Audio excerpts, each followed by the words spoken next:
CM పెల్లాం movie promotional song అందరినీ ఆకట్టుకుంటోంది. Common man పెల్లాం అనే tag తో వస్తున్న ఈ సినిమా ప్రమోషనల్ సాంగ్ విడుదల ఇక హైదరాబాద్ ప్రసాద్ ల్యాబ్స్ వేదికగా కలర్ఫుల్ గా జరిగింది.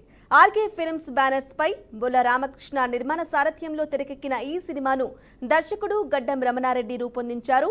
జయసుధ, ఇంద్రజ, అజయ్ తో పాటు పలువురు కీలక నటీనటులు ఈ సినిమాలో నటించారు. కంప్లీట్ ఫ్యామిలీ ఎంటర్టైనర్ గా తయారైన సీఎం పెల్లాం సినిమాకు ప్రిన్స్ హెన్రీ మ్యూజిక్ అందించారు. సినిమా ఖచ్చితంగా అందరినీ అలరించేలా ఉంటుందని చిత్ర బృందం ఆశాభావం వ్యక్తం చేసింది. ఒక మంచి సినిమా ద్వారా ప్రజల్లో ఆలోచన కలిగించాలనే ఉద్దేశంతోనే సినిమా తీశానని నిర్మాత బొల్ల రామకృష్ణ అన్నారు. ఖచ్చితంగా సినిమా విజయాన్ని సాధిస్తుందని అగ్ర నటుడు అజయ్, ప్రముఖ నటి ఇంద్రజ సంతోషం వ్యక్తం చేశారు. ఒక మంచి సినిమా తీశామని సంతృప్తి తమకుందన్నారు. సినిమా అన్ని వర్గాల ప్రజలను ఆకట్టుకునేలా ఉంటుందని దర్శకుడు రమణారెడ్డి అన్నారు.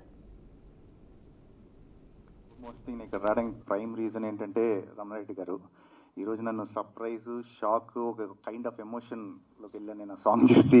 But jokes apart, CM పెల్లాం అది ఉమెన్ ఎంపవర్మెంట్ ఫిలిం. ఇది నేను సీఎం రోల్ చేశాను. ఇందులో ఇంద్రజ గారు వైఫ్ రోల్ చేశారు. But completely this film belongs to Indraja గారు. ఎందుకు చెప్తున్నానంటే మెయిన్లీ ఇప్పుడున్న పొలిటికల్ సెటైర్ లాగా ఉంటుంది చాలా వరకు. మన స్టేట్స్లో ఏం జరుగుతున్నాయి ఏంటి దాని మీద కొంచెం పొలిటికల్ సెటైర్ ఉంటుంది, ఇంట్రెస్టింగ్గా ఉంటుంది. నాకు రమణారెడ్డి గారు బెస్ట్ పార్ట్ ఏంటంటే మొత్తం ఇంత బౌండ్ స్క్రిప్ట్ తీసుకొస్తారు ఆయన. సీన్కి ఇంత ఉంటాయి ఒక్కొక్కటి. సో ఆల్మోస్ట్ 70-80 సీన్స్ బౌండ్ స్క్రిప్ట్తో వచ్చారు. చాలా హ్యాపీ. అలానే రామకృష్ణ గారికి కూడా first film. And all the best and congratulations to anyone. Indraja గారు, happy to work with you. నేను చాలా హ్యాపీ. దిక్కులు చూడక రామే చేసాం, మళ్ళీ ఈ ఫిలిం చేసాం. Always pleasure. Good evening all.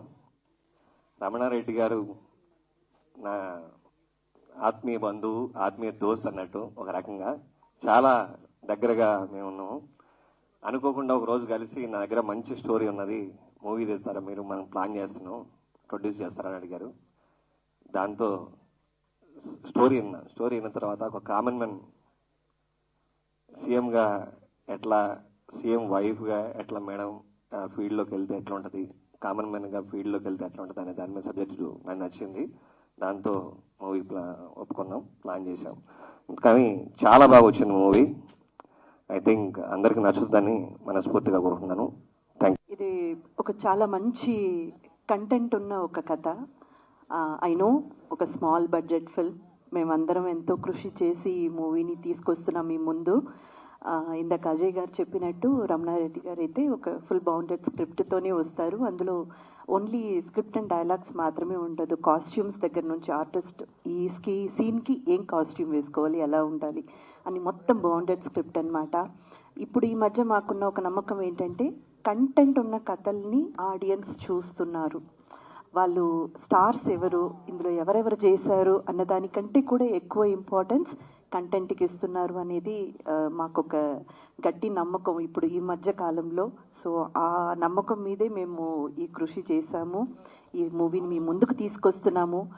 చూడండి, తప్పకుండా మన ప్రతి ఒక్కరి లైఫ్లో రిలేట్ అయ్యేటువంటి విషయాలు చాలా ఉన్నాయి ఈ మూవీలో. అంటే ఒక రెస్పాన్సిబుల్ సిటిజన్గా మనం అందరం కూడా ఎలాగో ఓటు వేస్తాము, మనం కూడా ఏదో ఒక భాగస్వాములు అవుతాము. పొలిటికల్ ఎరీనాలో లేకపోయినా కూడా ఈ వ్యవస్థలో మనం కూడా ఒక భాగం. కాబట్టి మనందరికీ కూడా ఉండాల్సిన సామాజిక బాధ్యతలు గురించి కొంచెం హిలేరియస్గా, కొంచెం కామెడీ మిక్స్ చేసి, ఎంటర్టైన్మెంట్ మిక్స్ చేసి, ఆల్ జానరాస్ ప్రేక్షకులకి అందేటట్టు ఒక మంచి కథని తీసుకొని ఈ స్క్రిప్ట్ కాంట్రవర్షియల్ టచెస్ ఉంటాయి. ఎందుకంటే సీన్స్ 18 ఇయర్స్కి బ్లడ్ చెకప్ చేయండి, సిగరెట్ అప్పటి వరకు తాగుంటే వాళ్ళు ఎంబీబీఎస్కి దానికి దీనికి అనర్హులుగా పెట్టండి. అప్పుడు స్టూడెంట్స్లో ఒక ఇది స్టార్ట్ అవుతుంది. 21 ఏజ్కి బ్లడ్ టెస్ట్ చేయండి, అప్పటికి ముందే వాళ్ళు లిక్కర్ తాగుంటే వాళ్ళకి ఐఏఎస్, ఐపీఎస్ వాటికి అనర్హత వేయండి. ఇలాంటి కొన్ని సీన్స్ ఏంటంటే నేను విదేశాలు చాలా తిరిగి నేర్చుకున్న పాయింట్స్ దీంట్లో పెట్టా. అట్ ద సేమ్ టైం నేను ఇక్కడ ఉండి అబ్జర్వ్ చేసిన పాయింటే ఇందాక సాంగ్ ఏంటంటే తెలుగు వాళ్ళు కష్టపడి 2 రాష్ట్రాలుగా విడిపోయారు.